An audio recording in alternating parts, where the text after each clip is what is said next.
Okay, got a big test on the road against a top 20 team. It'll be good to see where we're at. As a team this year, it's what I told them yesterday. Just looking at them offensively, they're very balanced. Their quarterback is a dual threat guy. Runs the ball extremely well.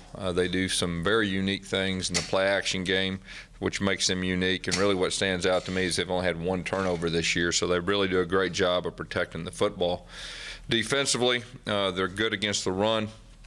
Like I said last week, they're very disciplined. They're very good at what they do. They make you earn it. They've got a scrappy defense that flies around. They don't give up a lot of big plays.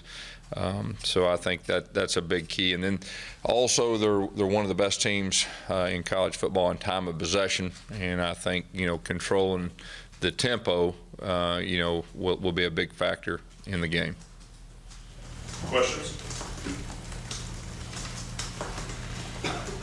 Gus, you mentioned that Sammy's expected to play. What's the difference that Sammy makes when he's available in full speed for your offense? Well, I mean, Sammy's one of our big weapons. I think everybody saw that last year, and provides a different element. But we expect him to be back, ready to go, and that'll be a good thing for us.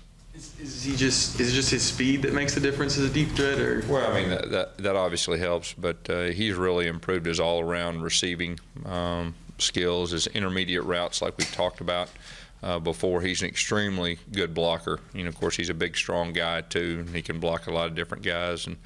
And he just knows the offense. He's a veteran guy that allows us to make adjustments during the game, without any problem. Did he practice last night, or has he?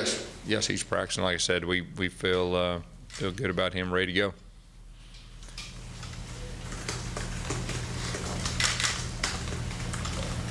Any other questions? Yes, just talk about, having a veteran team going on the road. The importance of that. Yeah, I think it's very important. We a lot of our guys experienced some road games last year, hostile environment. We're hoping that'll help. Now, the difference is a new team. We still got some new guys with us. The first time they're going to experience a road test. From a coach's standpoint, you worry about the noise and all that. The good thing is our center's back, our quarterback's back. So that'll definitely help. But it'll be a good test of going on the road. That's one of the tougher places to play in college football, and so we'll see what happens. Are you going to do a walkthrough at the stadium on Wednesday? Yes. Yeah, we like to have that routine if it's possible to get our guys at least familiar with everything. It's not their first time to see it, when they show up, on game day. It's maybe more important this time because it's not a stadium that any of the guys are familiar with. Well, that's a good point. Yeah, this will be the first time that the majority of our guys, or for the most part all of our guys, actually that are playing a game there, we'll see. And it's just something little about, where the 25-second clocks are and everything that goes with that, and just gets familiar. I know this team is big on routine, and you are particularly. What's the challenge of playing a Thursday game, midweek, that a lot of players haven't ever experienced that before? Well, the fact that we had an off week last week has really helped us because, you can kind of get in a routine. The challenge is when you play on Thursday is when you play on Saturday the time before. So we've had some time to do that. We're trying to just keep everything routine as possible. In our players' mind, it's a Wednesday today, and our coaches too, and that's really the way we're going about it. Of course, tomorrow would be a Thursday, and then we'd travel, and then we have the game. So you just try your best to keep it as routine as possible for your players. But being a longer week and having an off week last week, it's not a big a factor as it normally would be on a short week. What have you done with your scout team to help the defense when it comes to Jake Waters and the quarterback runs that he's really been good at? Yeah, we've done some different things. We've also had our number 2 offense do some things, against our defense. They are similar in some areas. They're very unique with their play actions, like I said before, but they run some of the same plays that we do. So hopefully that'll help. Is there anybody that Jake Waters reminds you of? Is he like a smaller, maybe even Dak Prescott with the way he runs between the tackles? Or? Well, he's like another running back. He's very good at running the football, but he's also good at throwing it. and you know, the ball comes out of his hand really quick. I mean, he can really, especially with the ball on the perimeter, the ball comes out quick. And he's a cool customer too. You can really tell that off film. You talked about having, you know, a lot of people look at quarterback experience going on the road is big. How important is a guy like Reese?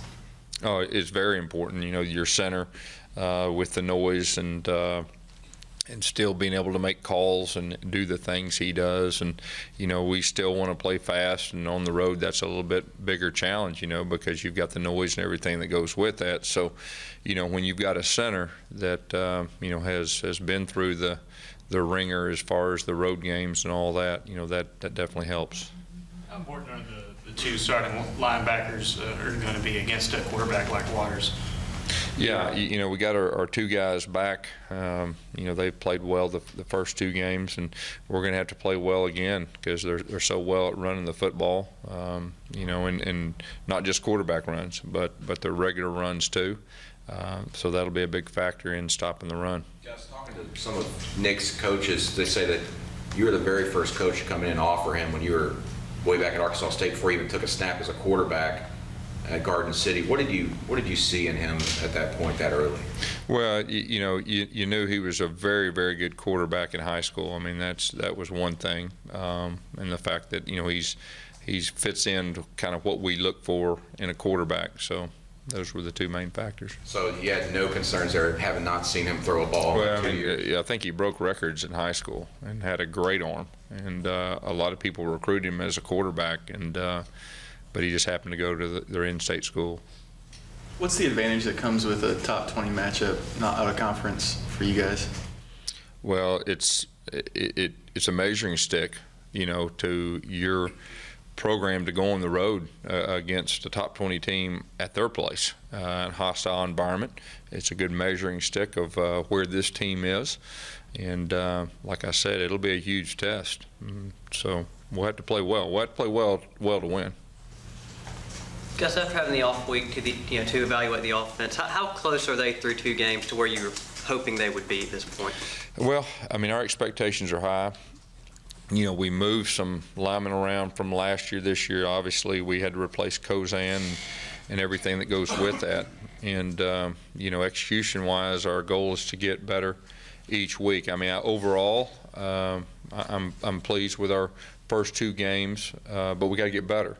And when I say get better, just be more efficient and not make the little mistakes. And the great thing about offense is you need all 11 guys to be doing the right thing for a play to really work.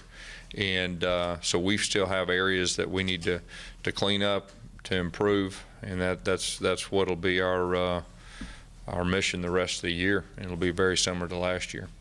How big was the off week also for you know, I guess Daniel Carlson to be able to maybe rest up a little bit, considering he's doing all the things that he's doing for you? Yeah, it was very big because, you know, he's doing everything, and your leg gets sore after games when you do that much, and so it was good for him. And you know, he kicked a couple times last week, and we've been smart with his leg, but it was good for him, and not just him, you know, the overall team too. Last season, when you guys did use Jeremy Johnson on the road, it was maybe for a play or two. Mm-hmm. Do you guys have the confidence in him now, if you want to even do it in the package for a series in this game, that he can go out and do that? Yeah, he can run our complete offense. I mean, last year it was completely different than this year. There'd be certain times we'd put him in there to play specific things, but he can run our entire offense. We have a lot of confidence in him, you know, to be called upon. Gus, how was your Saturday as a television analyst? It was a little different. You know, it was different being behind the scenes. I enjoyed it, and so. There aren't a lot of people talking about Auburn as much as you might think. Does that change with the win Thursday, and is there any disrespect that you feel? Nah, I mean, you know, nobody talked about us last year either. I mean, it's just, it's fine with me. Our goal is they're talking about us at the end, and that's really the only thing on our mind. We don't get caught up in predictions and this and all that. Our goal is to get better each week, and our goal is to try to repeat as SEC champs. So all that other stuff we don't get too caught up in one way or another. Gus, the SEC West is been on a rampage really the first 3 weeks. Just talk about the difficulty of playing in that division with that. Yeah, it's the best division in college football, and I don't even think it's close, and I think people can see that now. I mean, every week, you know, you've got to play well if you're playing a team in the West. I think you can see that already early in the season. As far as the CBS thing goes, how did that come about? I mean, you don't seem like someone who's seeking out TV time. I think Kirk came to me 3 weeks ago or a month ago, saw the off time, thought it was good exposure. It was very convenient for me to do my work on the plane, going there and coming back. I knew it was going to be an off day already with our schedule. So that's how it came about. Were you getting an itch there when there was a rain delay? You knew you had to be on air for a little bit longer? I was getting a little antsy there. There's no doubt. I was watching my clock, but I was able to get the work done we needed to get done. Was it your idea to play the Iron Bowl repeat during that rain delay? No, I was okay with it, but no, it wasn't my idea. I was learning on the job. That's what I was doing. Guys, can you talk about special teams on the road against a team that's pretty good in that? They're very good at special teams in all phases, and we've worked extremely hard the last week and a half on special teams. As a matter of fact, even spend a little extra time than normal because they're very good at what they do, and I think that'll be a big factor, you know, on Thursday also. Anything else? Gus dealt with some second quarter lulls, especially last year and a little bit this year as well. How important is it on the road to not have those lulls offensively? You talking about second quarter lulls? Well, just lulls offensively in games. Well, we try our best not to have lulls. I mean, regardless. I mean, it's just a matter of executing and, you know, scoring points. So that's not just one quarter. You know, I mean, that's all around. Okay. Thank you.